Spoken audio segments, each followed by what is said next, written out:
we on? Are we going? We already got music going? You always do this every single time he does this. I mean, what are you talking about? I do this every time. You do every single time. How do we sound?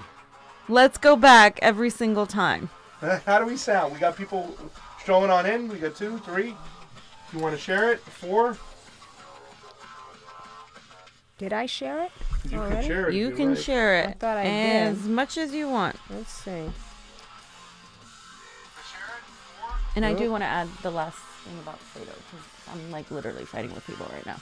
Okay. And if all of you heard that, then yes. You don't have to get cray-cray. Welcome I to will the get Convo cray-cray. Couch, ladies and gentlemen. I am your co-host, Pasta Jardula. And I'm Fiorella. And today we have a great guest in the studio. Her name, you might know her. You might have heard from her, seen her. She's one of our favorites since we started this. She was really an inspiration, and I'm so glad that she's in the studio with us here today. Lauren Steiner's here, ladies and gentlemen, from the Robust Opposition. That's right. Thank you guys so much for having me on. I really love your show. Well, thank you so much. Thank you. You're a big inspiration to us. You've been doing this for a long time. I like to point out that you don't have to do this, that you have a desire to do this, and it gives me and the fam a lot of energy and fuel to get it going. So let's get the ball rolling. Let's jump into this today because I have a lot of questions, and I'm glad you're here in the studio. Maybe you can shed some light on the situation. I want to start off with talking about what the California progressives really got after this election, which was ugats, squadouche. And I know you're from the East Coast, so you know these words. Nothing, because we have a man by the name of Eric Bauman in charge. You have a history with him. He's just the tip of the iceberg over here. The Kimberly Ellis situation, you had a lot of light into that. You were covering that. I have argued from what we've talked about that was not a fair election. Superdelegates or not within California, they pulled some of the votes. Can you give us a little insight to what went on there? Because I want to kind of digress back to that situation when after the election of 2016, we had a chance to get progressive. You called Kimberly Ellis the activist candidate for state party. You called her the electoral activist. Yeah. You also called her the Keith Ellison of California, you mentioned. Well, let me just say, to be totally honest, I think what I was doing then was a little, I'm not going to use the term putting lipstick on a pig, because Kimberly Ellis is not a pig, but I definitely was framing that to our favor. Yes. Kimberly Ellis was the head of Emerge, which is an organization that trains women to run for office. She was a Hillary supporter. So she was never a burner. She was never really an activist, but Eric Bauman was so bad that I wanted to make her into an activist to present the contrast between her and him. He is what we call an old-style party boss. You know, they talked about in the DNC leaks how they could make the decisions in a smoke-filled back room. He would be the kind of person in that smoke-filled back room, and that's the kind of decisions that he made in terms of when he ran the LA County Democratic Party.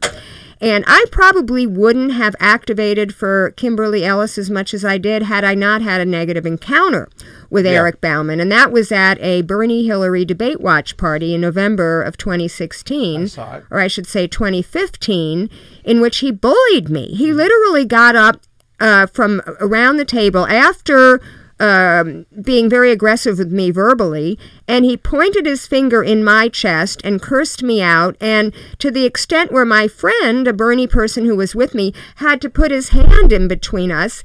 And Bauman says, I wasn't going to hit her, but, you know, that's his body posture, and his verbal remarks made it sound like he was going to. But despite his differences, I just also want to point out that you would also do some reporting that he was taking over $12,500 a month from, you know, the farmers from Big Pharma. Right. Which also made him, once again, the establishment, status quo, blue dog, whatever you want to call it, Democrat. Right. And I asked him about that. At the e-board meeting that was in San Diego in December of 2016, I asked him about that. And he said, I have to make a living. I mean, he literally said that with no shame.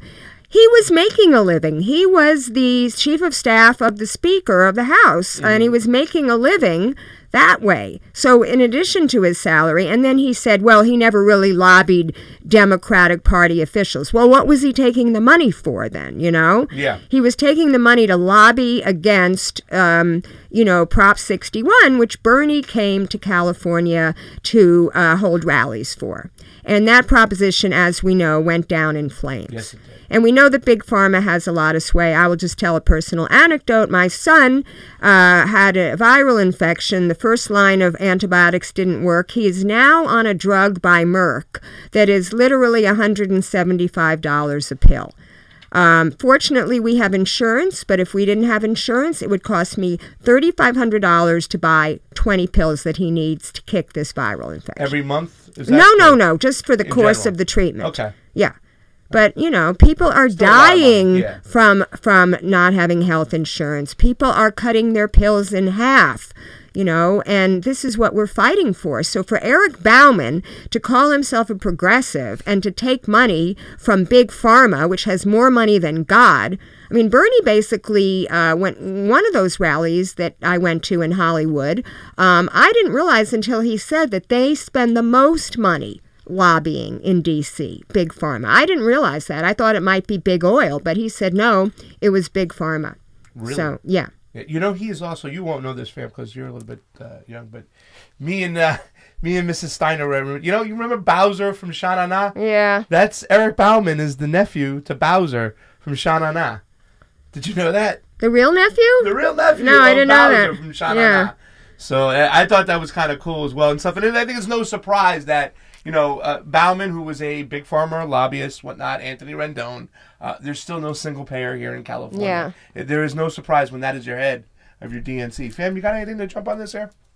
No, I mean, you guys pretty much said it all. I mean, I have very little respect for Eric Bauman, and I feel like he is trying to infiltrate the progressive movement within the California Democratic Party. I think he's using his contacts to try to get more progressive support. I feel like overall, nationally, we did get some wins. However, within the California Democratic Party, it is extremely difficult to get progressives in there. There's always, I feel like, a co-opt happening within the progressive movement. And in the end, we come out with the same type of establishment corporate candidates. And the only two victories I was happy to celebrate were Alex Villanueva and Tony Thurman? and Tony Thurman. Yes. Yeah, me too. I think those were the only two ones That we had, right? Yeah. Do we get anything else? Well, I don't know. Katie Porter still may prove herself to be a progressive. I mean, she is for Medicare for all. She did work with Elizabeth Warren and the Consumer Financial Protection Bureau, and I'm very skeptical about Katie Hill. And what makes you skeptical of Porter, though, before you get to Hill? Because I remember before that, when I came to you, I said, Katie Porter, what is she all about? You said, I don't know. I'm having a feeling. I don't think she's progressive enough. Well, I'll tell you, us. because Octavia Tui, who you know Yes. from Orange County, implied that she worked for Kamala Harris, and Kamala Harris did not prosecute Steve Mnuchin. But I think that, looking back on that, it sounds more like a guilt by association thing. Yeah. I mean, I don't really know that Did it she was have a role Katie to play? Porter's job exactly in that prosecution. I mean, that was a clear case. For people who don't know, I call her Counterfeit Kamala with a K, because I think she's a fake and a fraud and a phony. Oh, she is. And she The Stacey basically... Abrams money thing was ridiculous. You saw that, right? Yeah. Yes. She was actually just, pillaging money from Stacey Abrams, using Stacey Abrams and then taking half of that money. Right. That was ridiculous. Yeah, right. But more importantly, she did not prosecute Steve Mnuchin, who was head of One West Bank, because he fraudulently foreclosed on millions of Californians. Her office recommended that she prosecute, and she did not prosecute him because she had taken money from him when she was running for Attorney General. Absolutely. And after she didn't prosecute him, he contributed money to her Senate race. Yeah. So, yeah. Right. One Tit for hand tat. washes the other. Florida and California has got that same thing where Republicans and Democrats seem to be working together behind the scenes. But back to that Bauman race, did you think there was some phony play when they did the recount? Because when we were waiting for the results, we were anticipating a Kimberly Ellis win. And on the release statement that Bauman put on the DNC website, it would pretty much said that the audit found both Bauman and Kimberly Ellis had votes that were invalidated.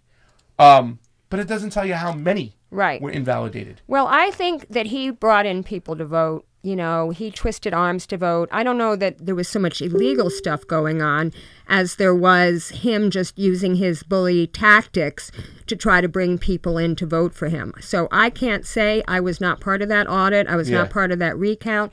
I know that she closed it. But there's also been some criticism for people who worked on her campaign that they thought they had it in the bag. I know I talked to Joe Macaluso. I was in Portland, Oregon, right prior to that convention, and he basically told me, oh, we have it. And I think that they rested on their laurels a little bit. They didn't do their whipping enough. Certain people that were whipping, like Cody Pedersen, who was whipping in the San Diego area, you know, when I saw him there at that convention, he was really focused. He was really on point, making sure all his people voted. I don't know that all of her whips did as good of a job because they thought she had it in the bag. They rested. They got a little bit comfortable. Yeah, they did. And I know that there was one woman who I interviewed at her launch in Los Angeles at Masmalo, who didn't even bother to vote for her. I mean, this was a Kimberly Ellis delegate who did not cast a vote, and there were several people like this. Wow. So yeah. Yeah, I mean, who votes for these things? It's all the delegates. Yeah, right? the delegates. So okay. And there are super delegates, too. I mean, they don't call them super delegates, but they are the elected officials. Because you have to remember, the big sweep that we got, the 600 progressives that we got 2 years ago next month, were only the elected delegates. That's 1/3 of all the delegates. The other third is the Central Committee people. Yes. And then the final third are elected officials. So who's the Central Committee? I think the elected officials are part of they're like the super delegates of sorts. Yeah. You have the elected delegates, which which everybody's getting ready for now. What's the Central Committee? Where does that come from? Well, those are people who are also elected too, but they're elected by the delegates themselves. Okay. So. Yeah. So how many total delegates are there? And when is the next race? Is the next race now in 2019? I think it's in January. For the new chair? No. For the delegates. For the delegates. Yeah. When does the chair run again?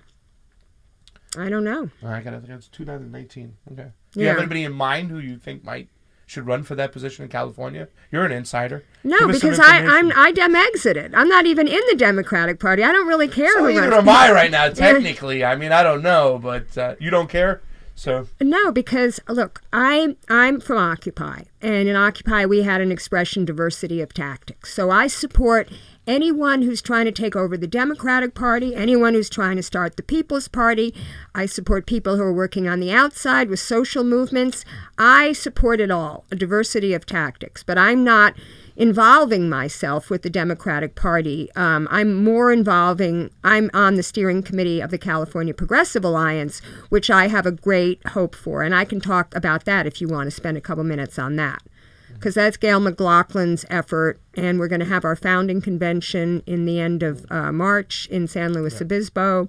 It's important. Yeah. Because right now we can't have just anybody just jumping into the ring at any point, whatnot, and just trying to run. I think there has to be some type of alliance and committee that can put forth the right candidates this time out. Well, what we're working on, it's post-partisan. In other words, so it's not just Democrats. It's Greens. It's no party preference. I mean, even if there's progressive Republicans that want to join us. But it's corporate-free. And one of the programs, Gail's calling it, that I called it Adopt a Legislator, but I guess that's just her handy term for it, was an idea that I had. I had a couple of conference calls after the election in 2016 trying to start a Bernie-crat organization. And what ended up happening was Karen Bernal and the Progressive Caucus of the Democratic Party sort of waylaid what we were talking about on those calls all into the Kimberly Ellis election. Because I wanted to have a retreat in San Luis Obispo in March of 2017 to talk about this Bernie-crat organization. And what we would do is we would have a platform, and we would get candidates to endorse our platform. If they didn't endorse it, and I was thinking specifically of Gavin Newsom, we wouldn't give them our endorsement. If we couldn't find candidates to endorse, we would run candidates. We would have a citizens' ALEC, whereby we would write progressive legislation, sort of like the nurses wrote SB 562, and we would present it to progressive legislators to introduce. And now this Adopt a Legislative program is coming out of my extensive criticism of the California Democratic Party Progressive Caucus for not being involved in legislation, for not alerting us to legislation. What happened is, since I've been doing my show for 2 years, in August of 2017 and August of 2018, I find out about these horrific bills that have sailed through the legislature that nobody's alerted us to. And I'm trying to do shows at the last minute, trying to stop them from getting passed when it's really kind of too late. So what we're talking about, and I'm going to be working on this with David Hildebrand, he's agreed to take this on, is following legislation and getting people in the California Progressive Alliance to adopt a legislator so that we will have ongoing relationships with, like in my case, it would be Richard Bloom, who's my state assemblyman. I already know a couple of his people, or Ben Allen, who's my state senator. So everybody in the alliance would have a legislator, either the legislator, the member themselves, or if not, the deputy, the district deputy.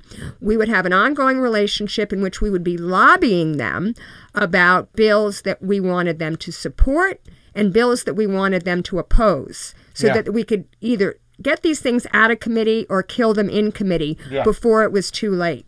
And then there's also the component about reaching out to the community and having listening tours so that we could educate the public about what's going on, such that if we needed them to then reinforce our message by flooding Richard Bloom or Ben Allen's office with calls, we could then deploy the public. So that's kind of what we want, the California Progressive Alliance to be. And I have a lot of hope for that, because for many years now, since I became politically reactive, I should say, or reactivated politically, I've said that the problem with progressives is we're all in our silos. We're all either in our identity silo or in our issue silo. And we need to work together. So that's what I think this Progressive Alliance is going to do. So the racial justice people can help the environmentalists, and the people fighting charter schools can help the housing people. And everybody gets out of their silos, and we become a big force, and we stop infighting. Right, because the organizing with the progressive movement is a problem. There's really little leadership and organization, and it becomes a very easy situation for other people like the establishment to come in and manipulate and thwart us one way or the other. So I really am hopeful for this Progressive Alliance, because from the moment she started talking about it, I was like, this is what we need. That way we aren't wasting time arguing online on why you're so dumb for being done enter, or why you're so dumb for being dumb exit, which is exactly what's happening right now, and exactly why we need to all support Gail and the Progressive Alliance. So thank you for bringing that up. I wanted to kind of move forward with Pelosi. So Pelosi is everywhere, right? And there is a lot of back and forth going on between Pelosi and the progressives, as you know. It's online, it's everywhere, it's on social media. And just the other day, we saw this from soon-to-be Congresswoman Katie Hill. So let's go back to Katie Hill. Katie Hill didn't just say she was going to vote for Pelosi. She tagged Mike Levin in a tweet and said, Mike Levin and I agree that our ability to deliver on the promises we made to our constituents depends on leadership that is bold, pragmatic, and capable of swift results. This is why we support Nancy Pelosi for Speaker and urge our fellow freshmen to do the same. That to me is it's just backtracking on a lot of the people who got her elected. She got a lot of progressive support, Katie Hill did. And she could have just said, hey, I'm going to endorse Nancy Pelosi, or she could have said anything, or she could have said nothing. But she's calling for every freshman to endorse Nancy Pelosi. Nancy Pelosi is one of the most disliked women behind Hillary Clinton and Dianne Feinstein.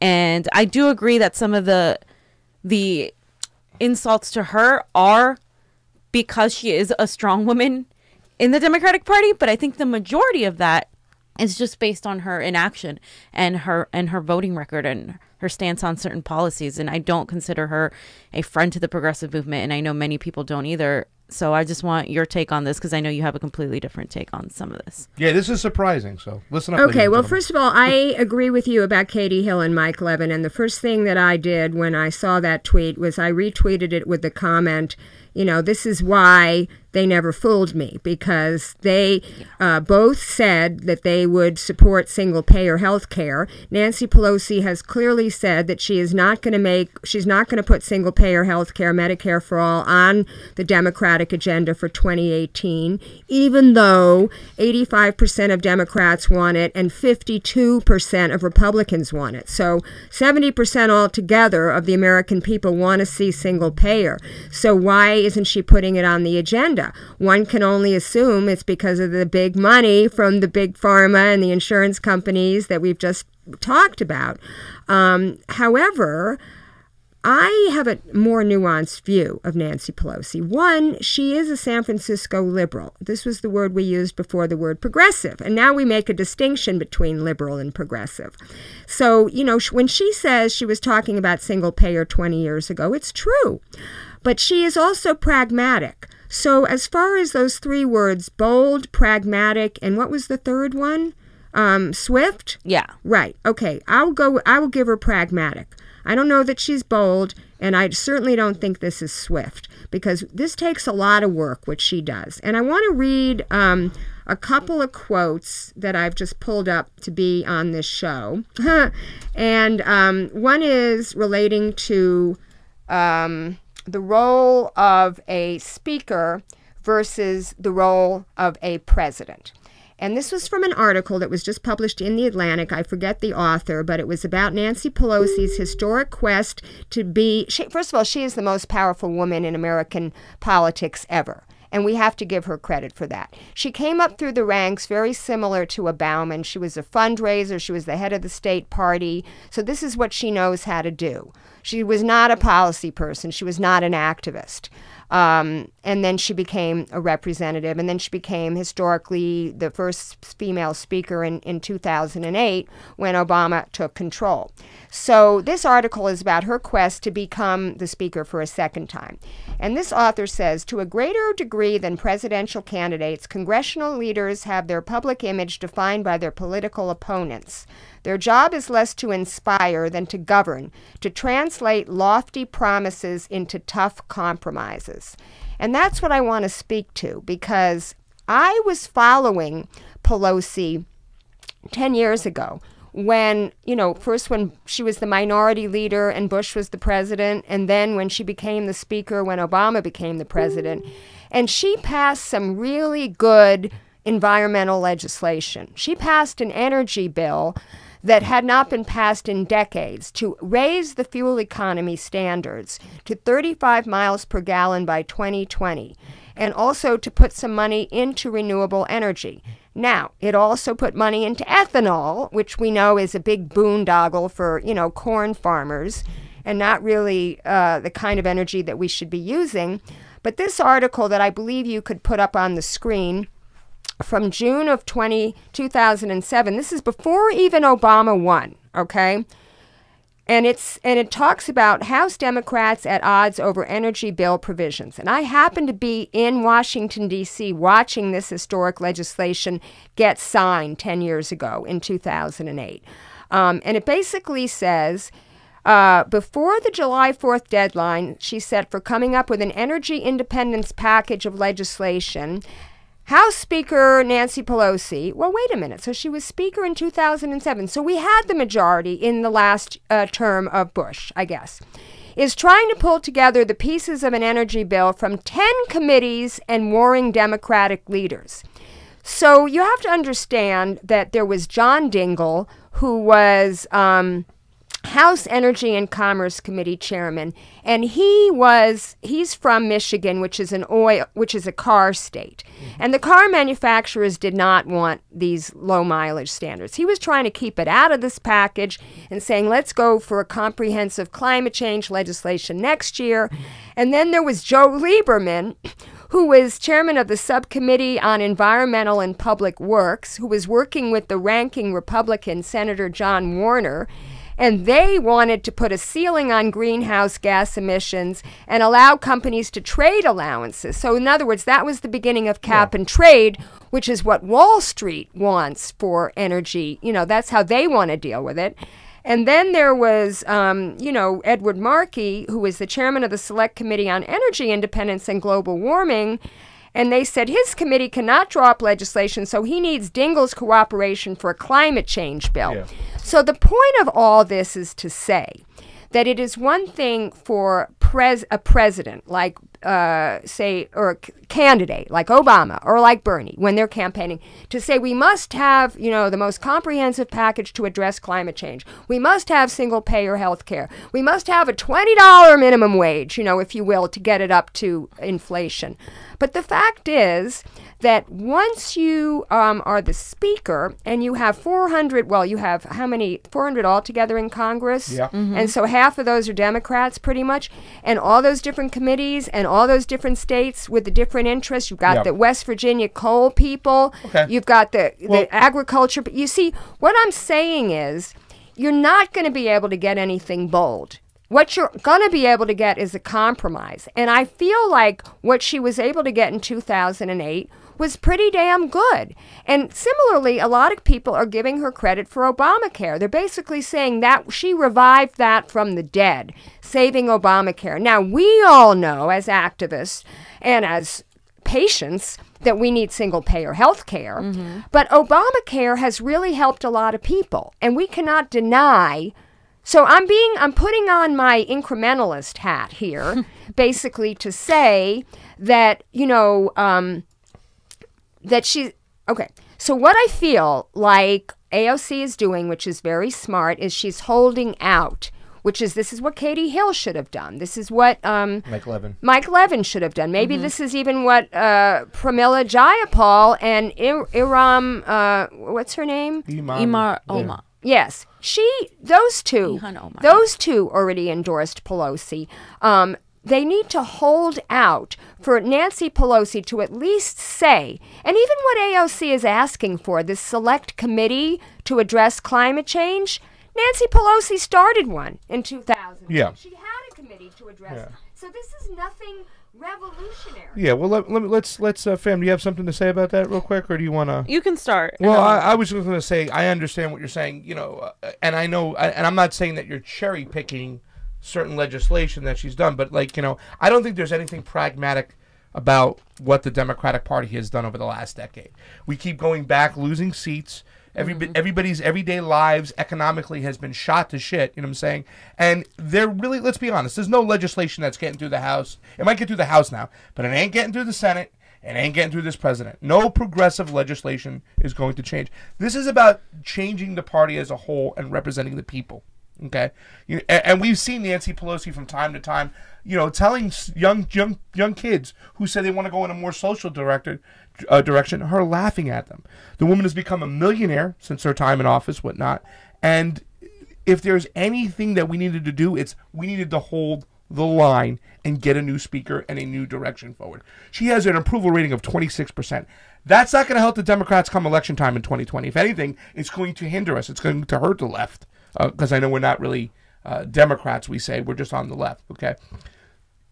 The thing that bothers me the most, and we talked about this too, and we should kind of point out that, because I know you pointed out some legislation. Hey, Hillary Clinton was one of the first to push, single-payer universal health care out there back in the days, when she was the first lady. But things change, and Nancy Pelosi has changed completely. She's drifted to the right her whole time in office. But the thing that is most disturbing is that nobody is stepping up to her left. Right. However, I don't care, and I'm not fearful of somebody to her right. I'm wanting of somebody more honest. And I think it's a manipulation by the establishment and by her own powerful ability. Because why is no one, out of the 16 Democrats who oppose her, why is no one stepping up to her left? Why is no one to her left actually running? And that tells you something. It does. It tells you a lot. It tells you a lot that You say that nobody wants the position. Yeah, look, everybody. Look, you don't think it's a strong arm move? No, I think it's a strong arm move. Mike Figueredo from the Humanist Report said... Figsy, we call him here. Yeah? In this place. Yeah, I like him a lot. I like him a lot, too. And he has a petition on change.org that Barbara Lee should do it. But Barbara Lee doesn't want to do it. Now, Right. Barbara Lee is a very principled person. As you know, she's the only person who voted against the Iraq War in the Congress. AUMF. Yes. Right. But she is not she is not as strong as in terms of whipping votes and strong-arming people. I mean, Nancy Pelosi is kind of like Eric Bauman in that way. She's like an old-style party boss. And quite frankly, I guess maybe I'm more accepting of that in a woman than I am in a man, because I'm like, you go, girl, you know? Right. Why should it just be men that can be strong and be admired for being strong? But what does that mean? What does it mean she's a strong, like, we need a strong, like, woman? Well, like, you need a strong person in order to whip. I mean, look, here's the thing. Why I would never be in Congress, and maybe why you guys would never be in Congress, because we are principled activists, and we want to take the ideal position, what we want to shoot for. That's where we start. And we always say, or at least I always say, I'm going to ask for this. Let the politicians compromise. This is what we hated about Obama. He came in compromising. He was like Charlie Brown and Lucy with the football. Yeah. As soon as, he came over to where the Republicans were, they would move the football even further to the right. To the point where I used to say, they voted, Obamacare was Bob Dole's position. It was a Republican program cooked up by the Heritage Foundation, implemented by Governor Mitt Romney, and proposed in the federally by Bob Dole. So he thought he would give that to them, just like he thought he would give them Merrick Garland, who was Orrin Hatch's choice. Orrin Hatch is as right-wing Republican senator as you can get, but just because it was Obama. He didn't pay attention to Mitch McConnell, who said, we are not going to give Obama anything. So the first quote that I read, the president, he should have been out there advocating for the most progressive positions. But the problem was Obama was not a progressive. He fooled everybody. Yeah, and neither is Nancy Pelosi. Has nothing progressive about her in my mind. And when we say strong, I want somebody to be strong on their convictions. I want somebody to stand up strong for no war, stand up strong for a Green New Deal, stand up strong for those things. I don't care how tough she is with her bullshit platitudes, to be perfectly honest. Exactly. I just feel like it's time for new leadership in the sense of how we've been operating our Congress for the longest time. We've been operating under the notion that a politician has to be ruthless, that a politician has to be pragmatic and cunning, and all of these adjectives that we're just using to describe. And obviously it hasn't worked, because we're here at this point with Donald Trump as president. And we are still seeing that the Democratic Party and some of the left are pushing establishment candidates like Kamala Harris, like Biden, and possibly Hillary Clinton all over again. And Beto O'Rourke now. That's another thing we'll discuss later. But to me, it's like I'm done with these adjectives of describing someone that's supposed to be a certain way. And I think we need Congresspeople like Ocasio-Cortez and even more radical than her in there, who aren't afraid to be like, no, I'm sorry, I don't support Nancy Pelosi. Because even Ocasio's response wasn't good enough for me. And I know what she's doing. I respect what she's doing. And I thought she did the best out of all the people that responded. She's saying, out of all the people running, she's the most progressive. So let me go ahead and read this quote that she was making bean soup on Instagram and talking about a lot of the issues, which is awesome and smart, because that directly points to millennials and the younger generation. So she said, my standard in this is I'm going to support the most progressive candidate that's leading the party. And right now, that is Nancy Pelosi. In terms of the running, I would like to see new, younger leadership, but I don't want a new leadership that's more conservative.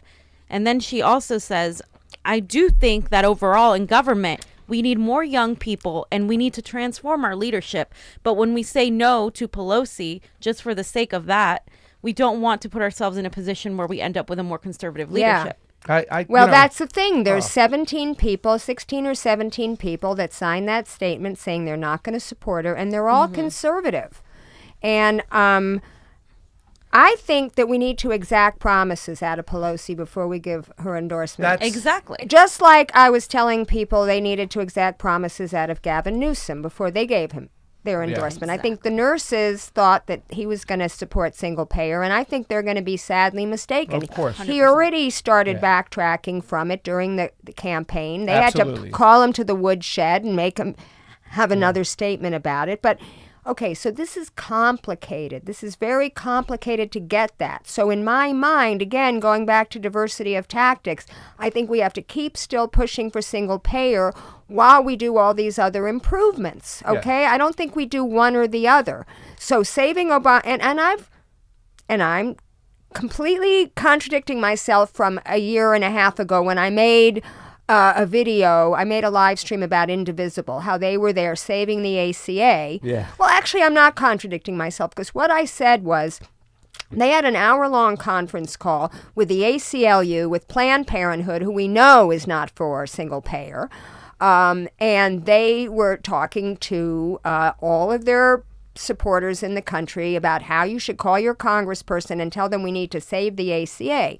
Well, in my mind, if they really supported single payer, they could have added a little sentence that said, listen, we think single payer is the way to go, but right now we have to save the... They could have even... But they didn't even say that. They didn't even throw that bone out, because they're basically not for it.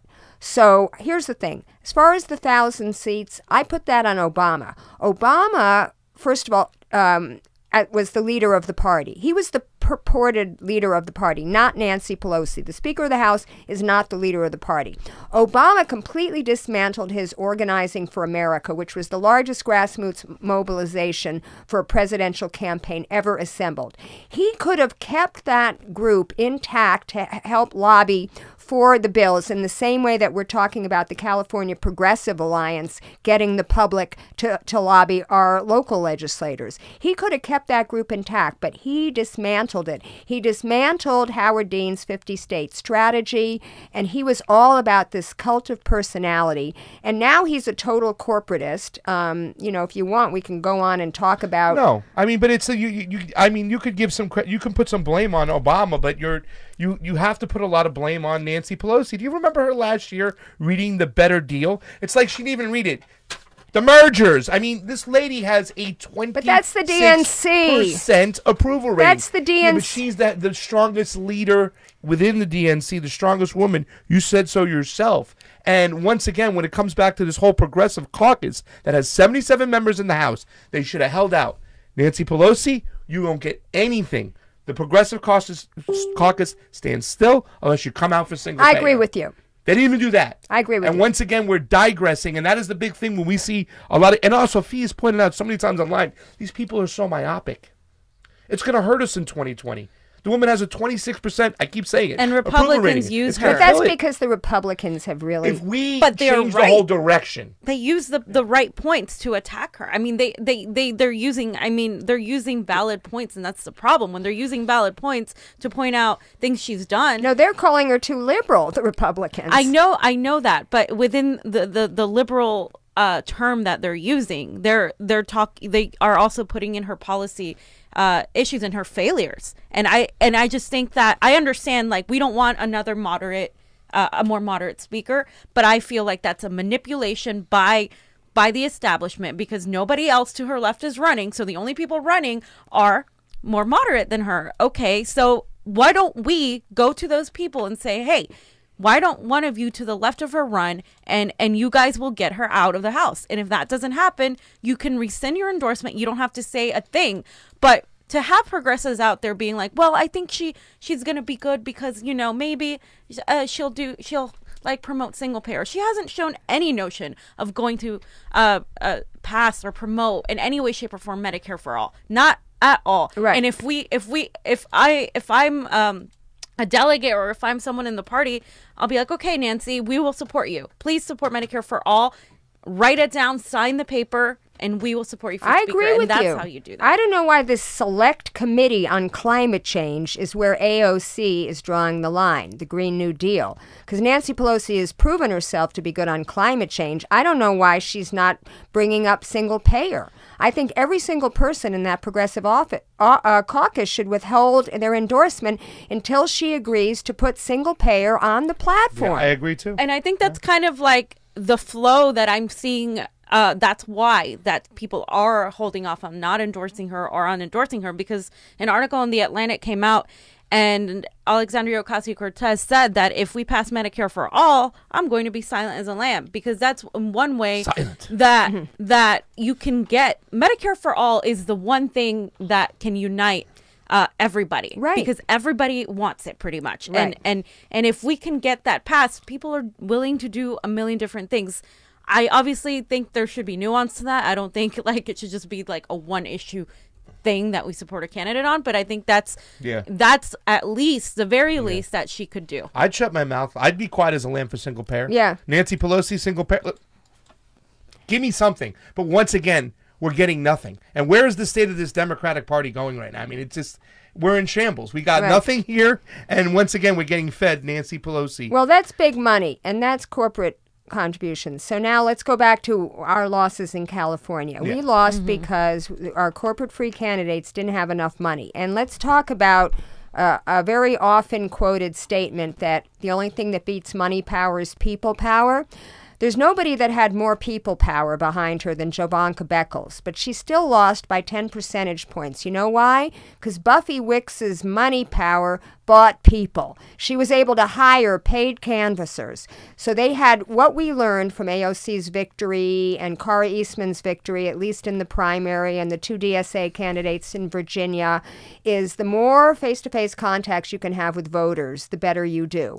And not just voters, but even non-voters. So that's the best strategy. If you're a corporate-free progressive candidate, you're not going to go after the likely Democratic voters. You're going to go after the unlikely voters, the millennials, poor people, whatever. Aren't voting right now. Right, because those likely people are going to go for the establishment person. That's what happened with Hillary, and that was my critique of Bernie Sanders' campaign. He was asked in a CNN interview, if income inequality was your biggest issue, Bernie, how come in 6 of the 7 states where income inequality was the greatest, did Hillary win? And his glib answer was, poor people don't vote. And I was screaming at the TV, well, Bernie, you never went out and tried to get them. At LA for Bernie, I started, wasn't my idea, it was one of our volunteers' idea. It was called the Low Income Outreach Project. And we would go to Walmart and 99-cent store and employment offices. And we would talk about how, oh, you know, you don't vote because there's no candidate that represents you. Well, here's this guy that's going to represent you, because for 40 years, all he's cared about is the poor and the working class, you know, people. And that's, his campaign had a very standard, like when they came to California a month before the primary, my people were telling me, they're giving us these walk lists where they're asking us to skip houses because we're working off this NPG van list of likely Democratic voters. And they ignored it. They said, we're going to stop at every house, you know? Yeah. Because the likely voters are going to go for Hillary. Yeah. And they did go for Hillary. So that's when you see those canvassing sheets, they got the the likely voters you're looking at. They're not looking at those other houses that aren't on that list where you can knock on the door and you don't know who's going to answer it. Right. You know what I'm saying? And possibly, I mean, that's going to be, I think the future is going to have to be that. I went out and canvassed a couple days with Alex Villanueva, and I walked with him.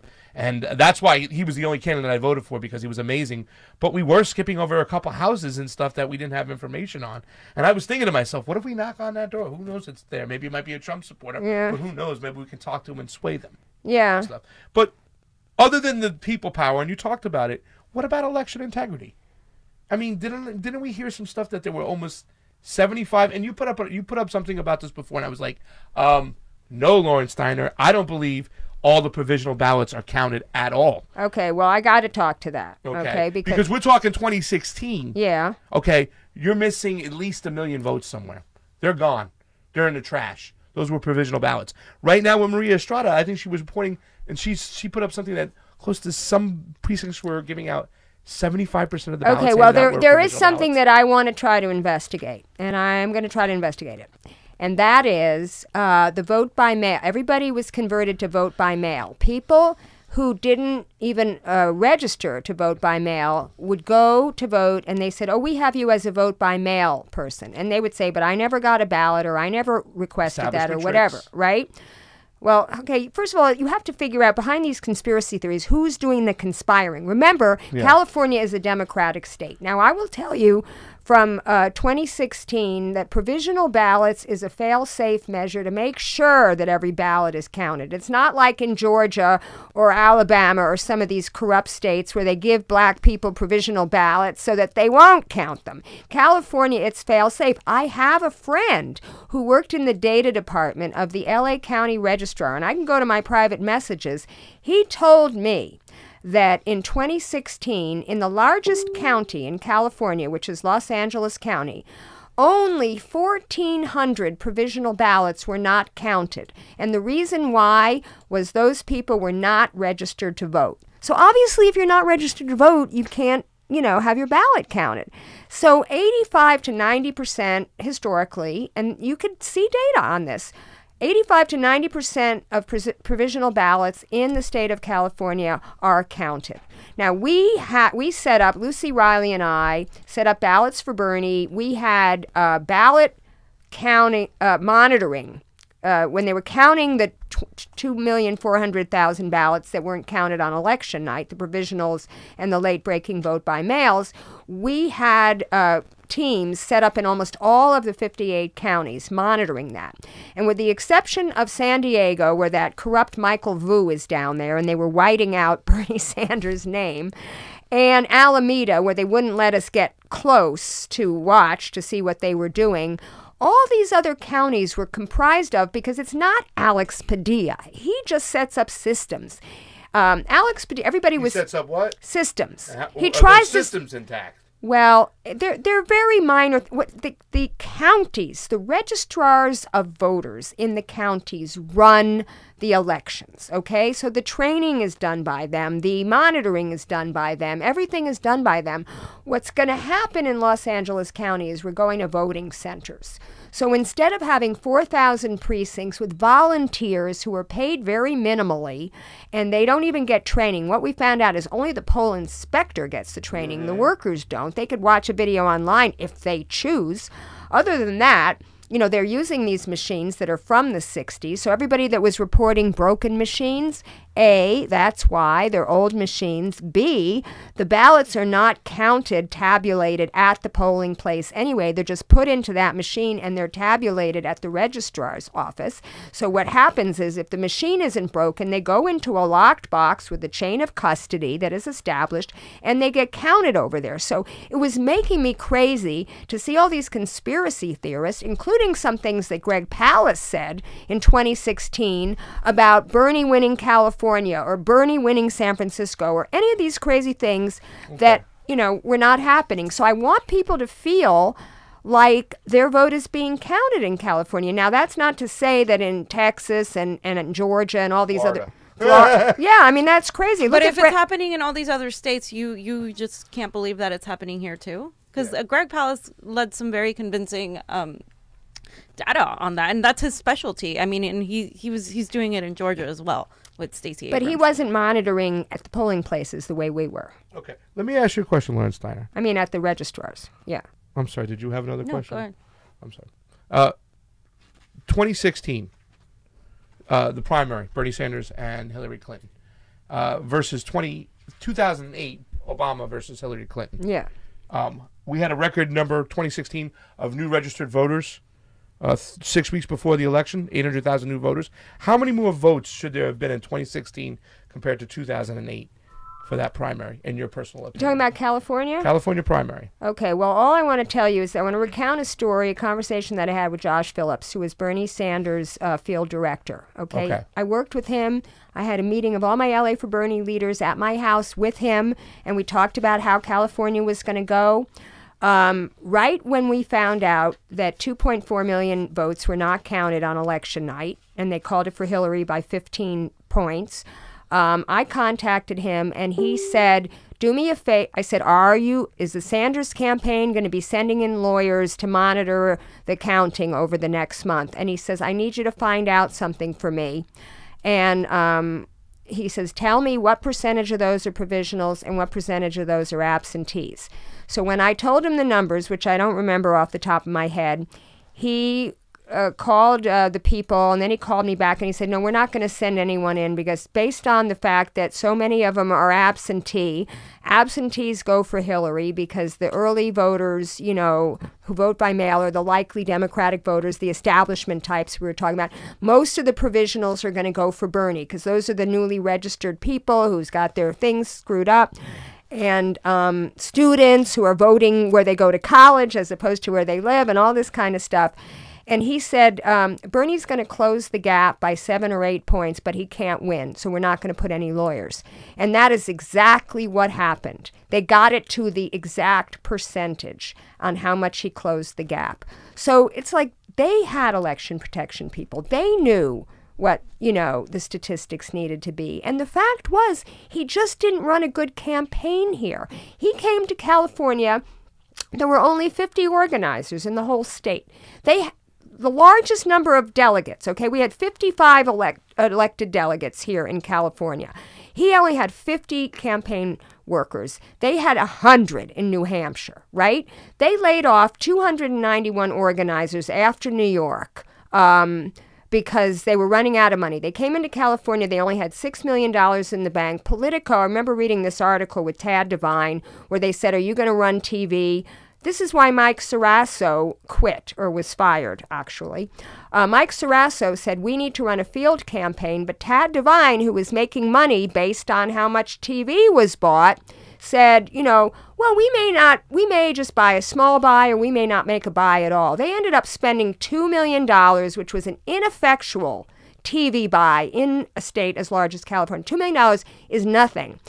For that $2 million, they could have hired back those 291 organizers that they fired and fanned them through the entire state of California.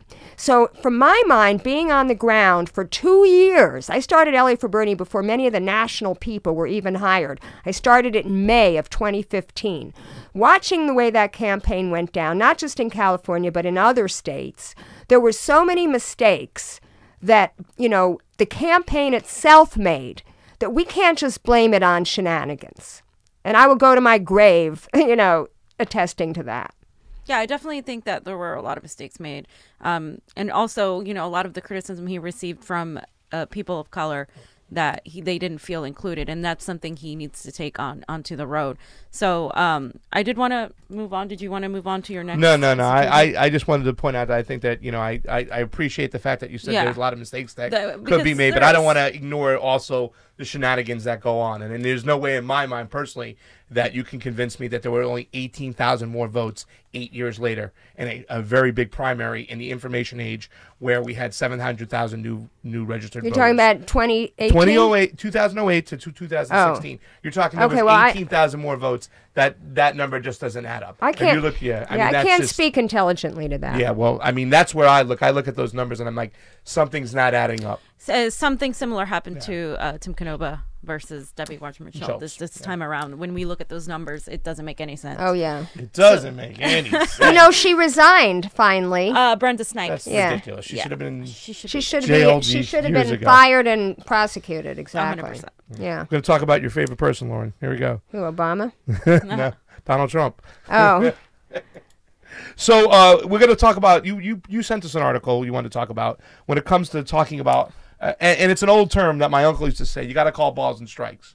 Regardless of what side you're on the left, you're on the right. And what he means by that analogy, you have to call balls and strikes, is that you have to call it like it is. And we talk about this when it comes to Trump a lot of times because we're around this whole bubble of people that it's all anti-Trump. I think it drove us crazy that a lot of these candidates were nothing more than just anti-Trump. But when Trump does something good, we should praise him for doing something good. When majority of the time when he does the Trump shit, we can call him out on it. But I think there's this whole culture of just no matter what he does, even if you're speaking against peace, you go against Trump. And we talk about it in the likes of North and South Korea. Right. Can I elaborate, please? Yeah.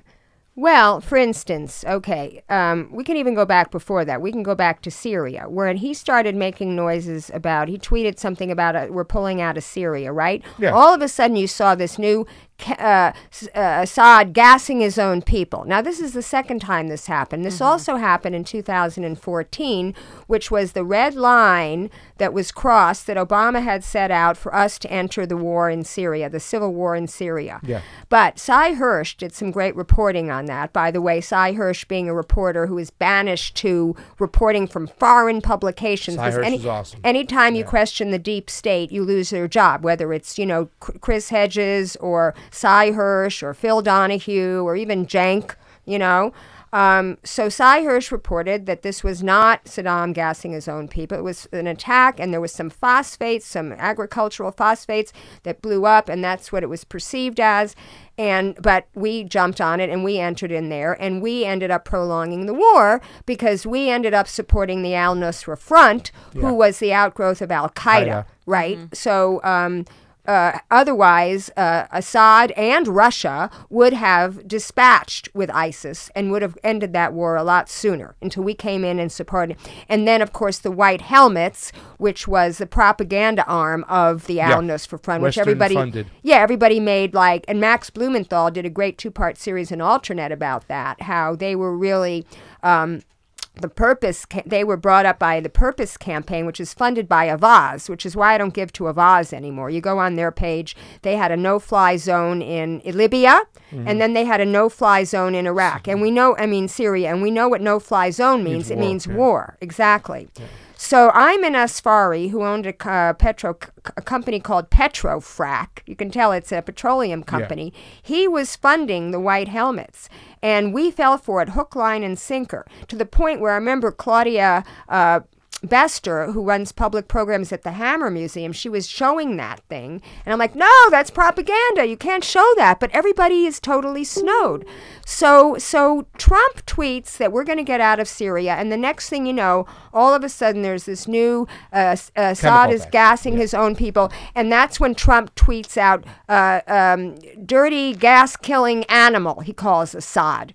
And then bombs their airfield, okay? Yeah. So this is what the deep state does. And I use the term deep state knowing that it's been expropriated by the alt-right. I first heard it in 2014 on Bill Moyer's show, okay?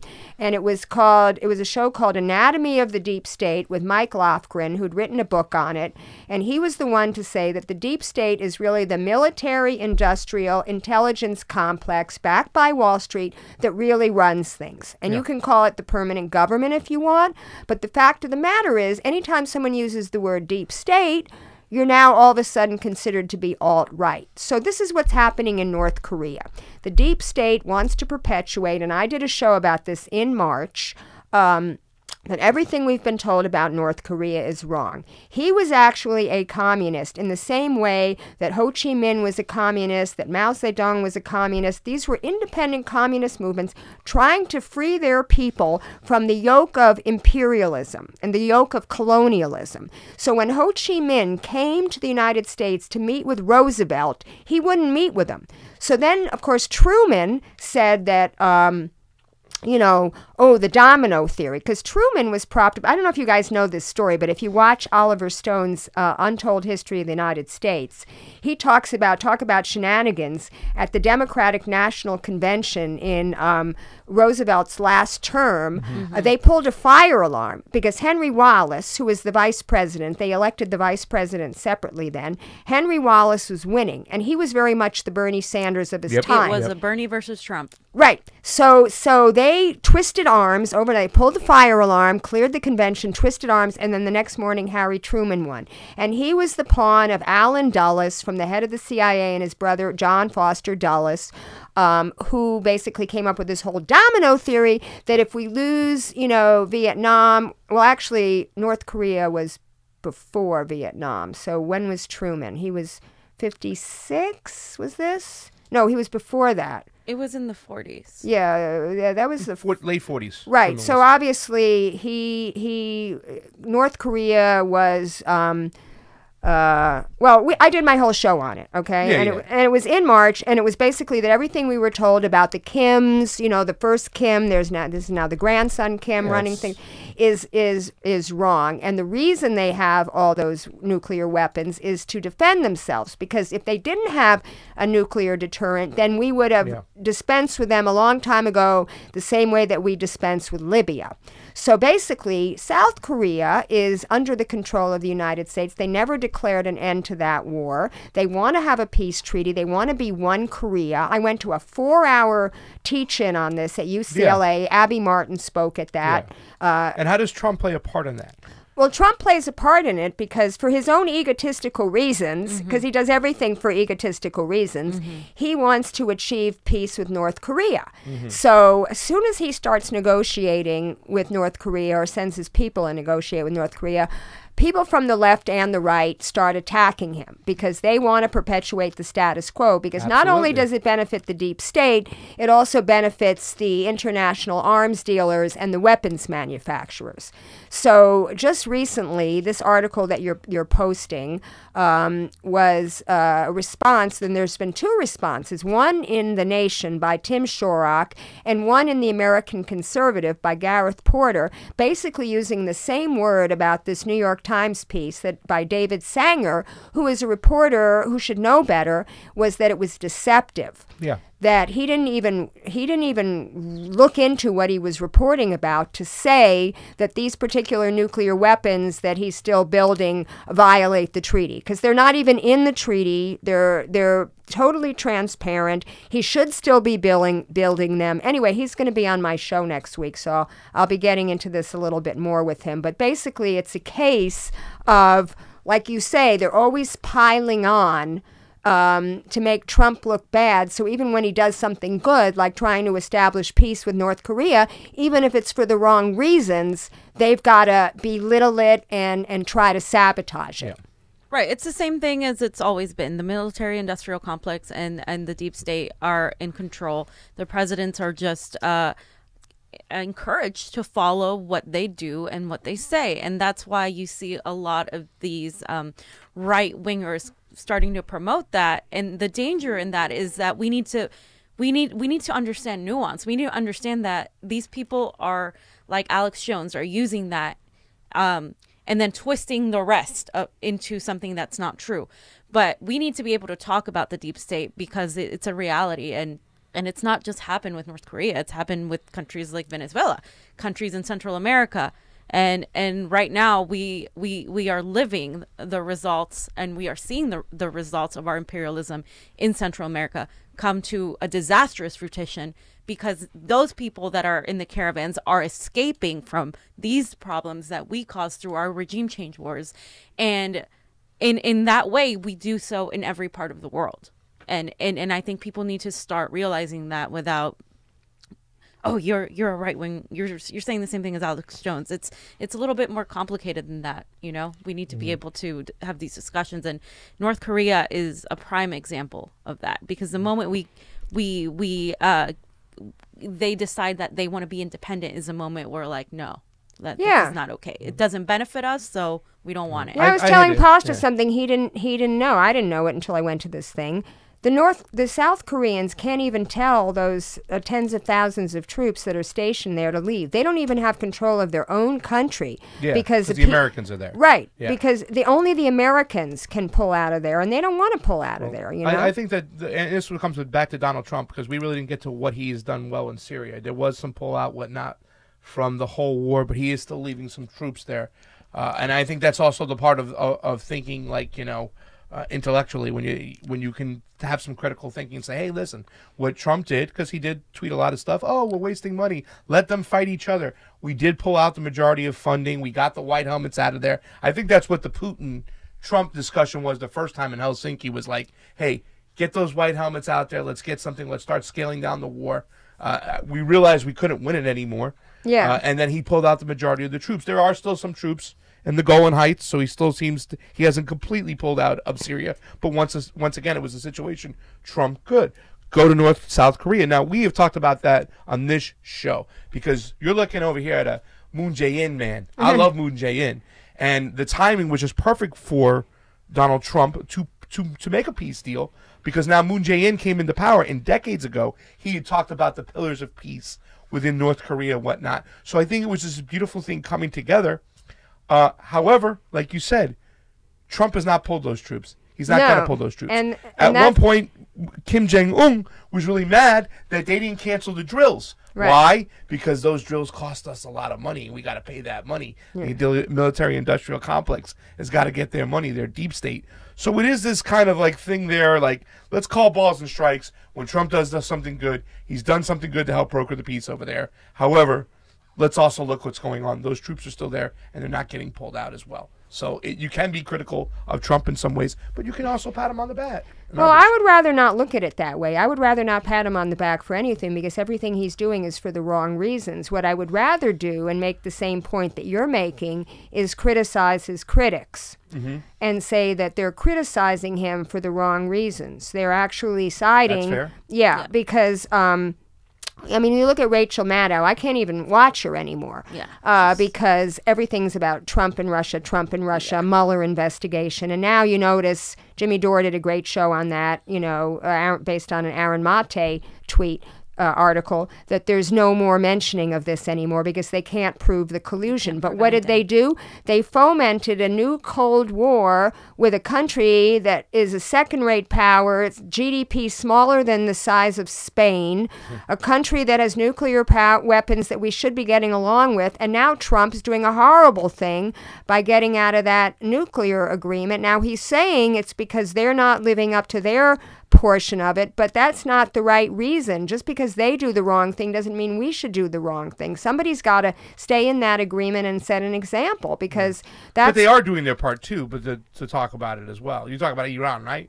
No, I'm talking about Russia. The nuclear agreement. The nuclear agreement with Russia that we're getting out of. I'm sorry. Yeah, I mean the Iran thing that he did was totally wrong. Yeah. So I don't really feel like we need.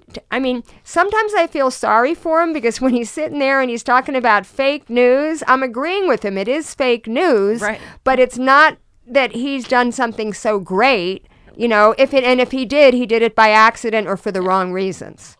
Yeah. Everything's so convoluted. 100%. Yeah. Everything's so messed up. Yeah. I think we need to recognize that the reasons he does things too is important, and all of the reasons he does things is for self-glory and narcissistic, desire. It's not because he actually cares. However, we do need to be like, this is actually good.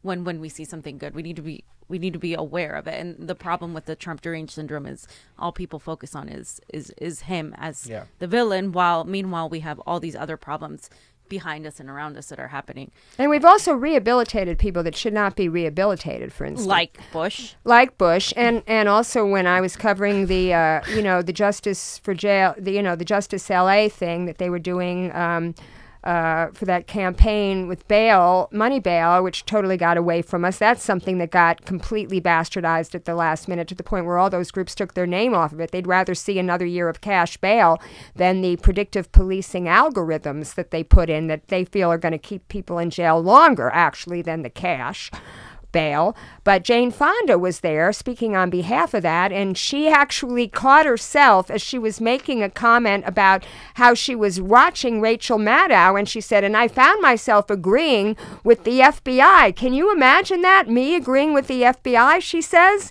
And she wasn't even being self-critical, like, why are you agreeing with the FBI? Is somebody leading you down the primrose path here? Why do they even have the FBI person on there? They're on the payroll of MSNBC, CNN, all these spooks, these spies and former spies. They don't let you know that they're currently on the payroll of also the CIA, the FBI, the NSA as well. This guy, Malcolm Nance, is the worst. Oh, my Lord. I can't stand Malcolm Nance. I mean, and Karen Bass, I covered a town hall she did 2 years ago where she brings Malcolm Nance as the guest speaker.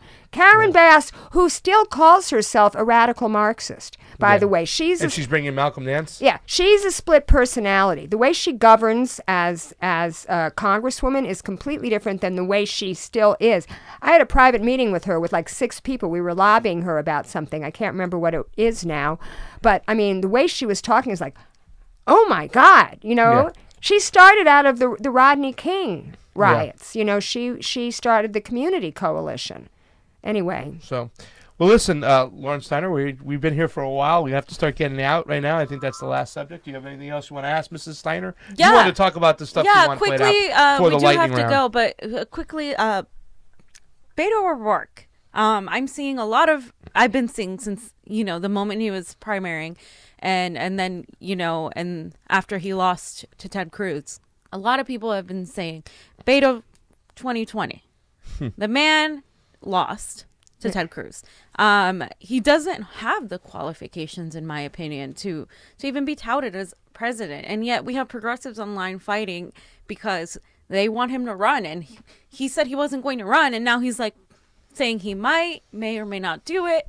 And the reason this is such a huge issue to me is because it is my belief that the only person that can beat Donald Trump, and the belief of many other people who have literally strategized and seen the numbers, is Bernie Sanders. And if we have a bunch of distractions running, and by the way, I don't trust Beto as a candidate.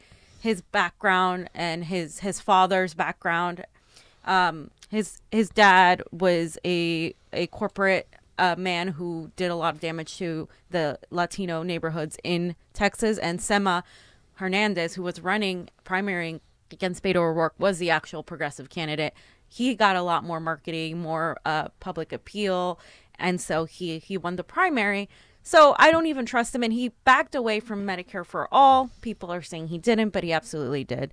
And so my whole stance in this is, why are we pushing a candidate? It just seems like a bandwagon thing. Oh, Beto 2020. I don't even have very much against him except what I've just mentioned. I just think it is a bad tactic and a bad strategy for progressives to all of a sudden be touting him as a candidate.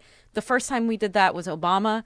And one of the times we did that was Obama, and look where it got us. Yeah, look where it got us with a Hillary Clinton. Oh, it's that type of candidate. It's not going to happen, and I think it's just actually going to hinder us. Well, I think he's more of an Obama than a Hillary Clinton because he's very charismatic. Exactly. Hillary Clinton is not at all charismatic. She's the opposite of charismatic.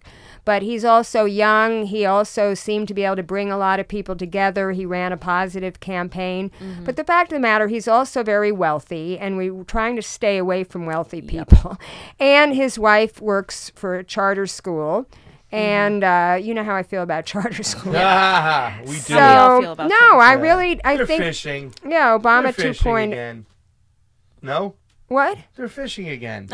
It's like the establishment's fishing for a candidate. It was like when they had the what was the speech? When Trump had when you do the yearly speech, help me out.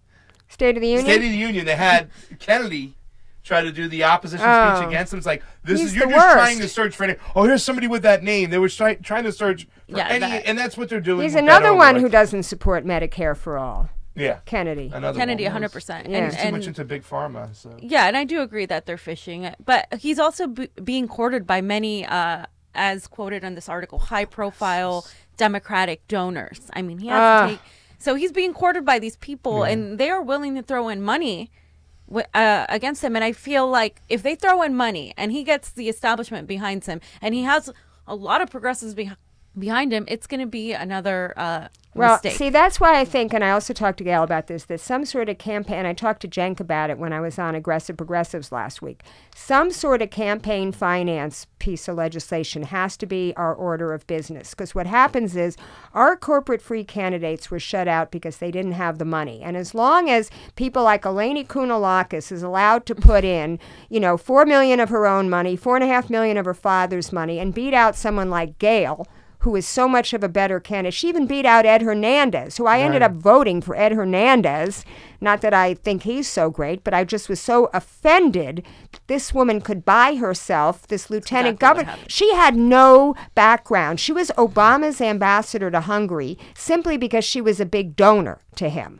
Not that she had any background at all. And now she's lieutenant governor. Yeah. And now that's how it works here. Yeah. And I would like to see, we have an interview with Eleni Kounalakis from the San Diego DNC. We cornered her. Her campaign manager didn't want us to talk to her, but I jumped right in there. You did? I pulled a Lauren Steiner, and I said, are you progressive? That was my first question and whatnot, and she tried to answer it. You can see Well, and then here goes the platitude part Salad, and stuff. salad, Yeah, but- she Salad. ducked Nom, me. nom, nom. I actually, before I started live stream, maybe I shouldn't have done this. I should have just started live streaming and cornered her. But Yeah. before I started my live stream at the Santa Monica Dem Club Summer Picnic, I came to interview. I had 6 questions about banning fracking, free college, all these different things that I wanted her to, come on camera for.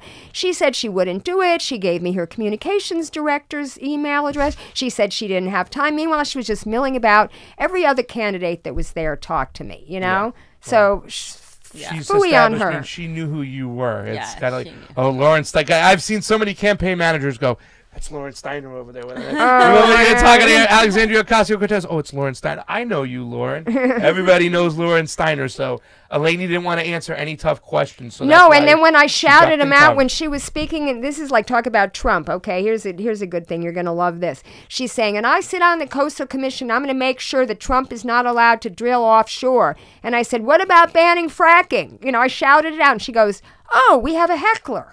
I'm like, no, not a heckler, just somebody who is a reporter who's trying to ask you a What question that about you didn't banning answer. fracking? Meanwhile, the reason I say you're going to love this is Jerry Brown is fracking on state waters. So he's making a big deal like, ooh, we're going to make sure Trump doesn't frack off in federal waters when he's already has got 5 times more wells in state waters that he's currently drilling in. 20,000 plus. There we go. Yeah. All right, we got to do the lightning round. We're going to get this going. Me and Fee are going to ask you a couple questions. Are you ready? I got to answer real quick. You got to answer Like- real questions. okay, We're going to do real quick, We right? have the. Here it goes. Here it goes. He's got it going. Lauren Steiner, what's your favorite bagel? Oh, poppy seed. Next question. Lauren Steiner, what's your favorite ice cream? Chocolate chip mint. Ooh. Lauren Steiner, who's your favorite movie star? Katharine Hepburn. Who is your favorite progressive other than Bernie Sanders? AOC. If you could travel anywhere in the world today, where would you go? Australia, New Zealand. Who's your favorite Green Party personality? I don't know. I don't like any of them. All right, which Democrat do you despise the most? Oh, Joe Manchin. Right Last now. question. And which of the hosts of the Convo Couch is the prettiest? I plead the 5th. Ah! That's it. Hit the buzzer. Lauren Steiner, ladies and gentlemen. That was definitely a Thank you possible. guys so much. It was really fun. Tell us, everybody, where you can find us, where they can find Miss Lauren Steiner online. Okay, so my own Facebook page, laurensteiner.la, Twitter, Lauren_Steiner, YouTube, Lauren from LA. Gotcha. Awesome. Thanks for watching. Thank you. Tomorrow we're going to have on Graham Elwood right here on the Convo Couch, so Yes. tune on And in. we'll be talking more about my experience visiting Tijuana and seeing the people from the caravans there. So, Convo out. bye. That's great that you did that. Hey, if you liked our video and want to support independent media, please like, share, and subscribe below. Yeah, we have a Facebook, a Twitter, a YouTube, and coming soon, fam, we're going to be on Roku. Take it easy, fam. And if you have any change to spare, please subscribe to our Patreon below to keep us going. Yes, anything would help with that. Thanks again for watching. Convo out.